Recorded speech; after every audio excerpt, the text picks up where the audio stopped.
Salut, bienvenue dans cette vidéo où je vais vous expliquer comment vous pouvez formuler des titres en rédaction web.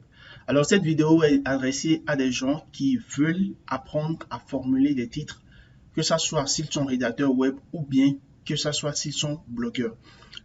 Je suis Serge Marion Biluzo et j'aide les entreprises à vendre grâce à la création de contenu. Alors, il faut comprendre que la formulation de titre est un élément très primordial quand vous vous embarquez dans la création de contenu test pour le web.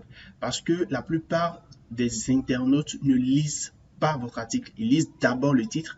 Et si le titre les intéresse, et seulement si le titre les intéresse, ils vont pouvoir lire votre article.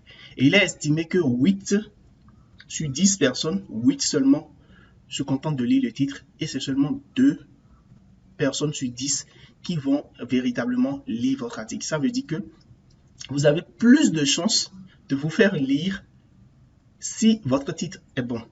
Alors ici, nous allons nous concentrer en fait sur les éléments les plus importants. Quand on parle de formulation de titre, les éléments les plus importants. Déjà, il faut comprendre que bon titre doit promettre un bon article parce que le titre, c'est l'élément, le seul élément dont dispose l'Internet pour savoir, pour justifier de la pertinence. Vous pouvez écrire un article de 1000 mots, vous pouvez écrire un article de 2000 mots. Si le titre est biaisé, l'Internet ne saura pas pourquoi il devrait lire. Donc le titre doit répondre à la question de voici la raison pour laquelle vous devez lire mon article. Donc un bon titre doit répondre à cette question. Je vous écris un article qui parle de ci. Donc si vous lisez cet article, vous devez gagner ceci. Donc les éléments qui font un titre, les éléments qui font un bon titre sont au nombre de 4. J'en ai retenu seulement 4 pour ne pas trop bavarder. Donc le premier déjà, c'est qu'un titre doit faire une promesse. Si vous faites un bon titre en rédaction web, ça doit faire une promesse. Donc quand on lit votre titre, on doit savoir exactement ce qu'on va gagner à la fin.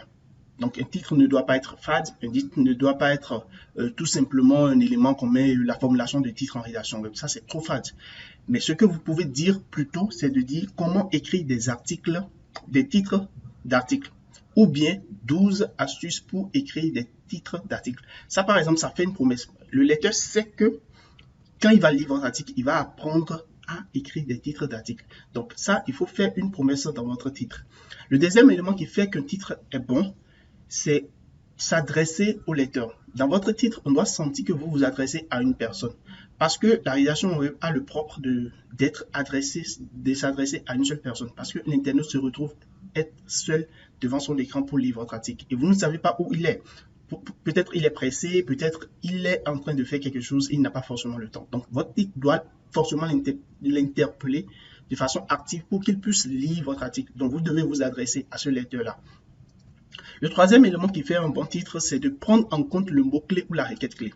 C'est primordial, surtout pour le SEO, parce que le titre, si vous voulez formuler un bon titre, vous devez prendre en compte le mot-clé ou bien la requête clé que l'utilisateur doit utiliser, peut utiliser pour tomber sur votre article. Donc si par exemple je suis en train de parler du sujet rédaction de CV, il va falloir que mon titre puisse prendre en compte le sujet rédaction de CV de façon d'emblée dans sa formulation. Donc je peux dire par exemple comment rédiger un bon CV ou bien quand je dis comment rédiger un bon CV, ça veut dire que le lecteur a la possibilité de venir sur internet et de taper comment rédiger un bon CV et tomber sur mon article. Donc il faut prendre en compte la requête clé. La requête clé, c'est ce que le lecteur tape quand il veut faire une recherche sur Google ou bien sur un autre moteur de recherche, tout simplement. Donc, un bon titre doit prendre en compte le mot-clé ou la requête clé. Le quatrième élément et le plus important, c'est qu'un titre doit être bref. Un titre, c'est à peu près 65 ou bien 70 mots au plus. Ça doit être concis et dit exactement ce qu'il faut. Ça ne doit pas être bavard. Ça ne doit pas être en fait un élément de mots juste formulé pour pouvoir impressionner quelqu'un. Ça doit attirer la curiosité, bien évidemment, mais ça doit être très bref. Si ça prend en compte une promesse, si ça s'adresse au lecteur, si ça prend en compte le mot-clé ou la requête clé, et c'est bref et court, ça veut dire que c'est déjà un bon titre. Ce qu'il faut d'abord, ce que moi je recommande généralement pour ne pas vous perdre, c'est je recommande 2 formulations de titre très souvent. Déjà, il y a la formulation comment. La formulation comment, c'est de commencer votre titre par comment. Donc, souvent, vous allez remarquer sur Internet, déjà le titre de cette vidéo, c'est comment. Donc, quand vous dites comment, Google sait déjà que dans votre article, vous allez vous allez expliquer quelque chose. Donc, quand vous dites comment au lecteur, le lecteur dans sa tête, c'est que vous allez lui montrer comment on fait telle chose. Donc, il faut commencer par comment. Donc, comment faire telle chose pour atteindre tel résultat. Donc, souvent, vous allez voir le pour, le comment déjà pour dire comment on fait la chose qui est généralement la requête clé. Et pour promettre en fait le résultat. Donc, le comment dit la requête. Le pour, c'est pour promettre le résultat. Donc, je vais utiliser un exemple. Je peux dire comment rédiger un bon CV pour avoir un emploi. Ça, par exemple, c'est un bon titre. Comment rédiger un CV. Le lecteur sait que vous allez lui apprendre comment rédiger un CV. Pour quelle utilisation? Pour pouvoir avoir un emploi. Alors, vous pouvez aussi formuler des titres sous forme de guide. Vous dites guide, comment utiliser Snapchat, par exemple. Donc, guide, comment utiliser Snapchat. Donc, le lecteur sait déjà que, vous allez le guider de A à Z pour ce qui est de l'utilisation de Snapchat.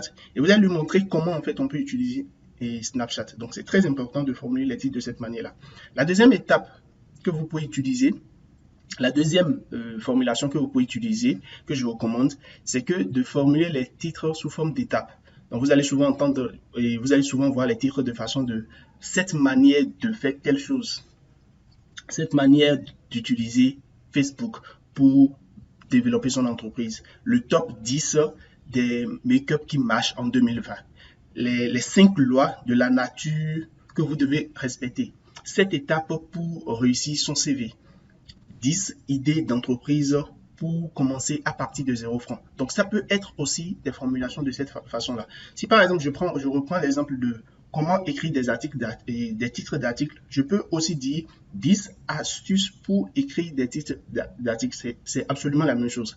En fait, le comment a pour avantage d'expliquer au lecteur comment il va faire quelque chose. Alors que l'étape a pour avantage d'expliquer au lecteur exactement ce qu'il va trouver. Donc, il sait que dans le premier temps, donc c'est-à-dire dans le temps comment, il sait que il va apprendre comment il peut écrire un article.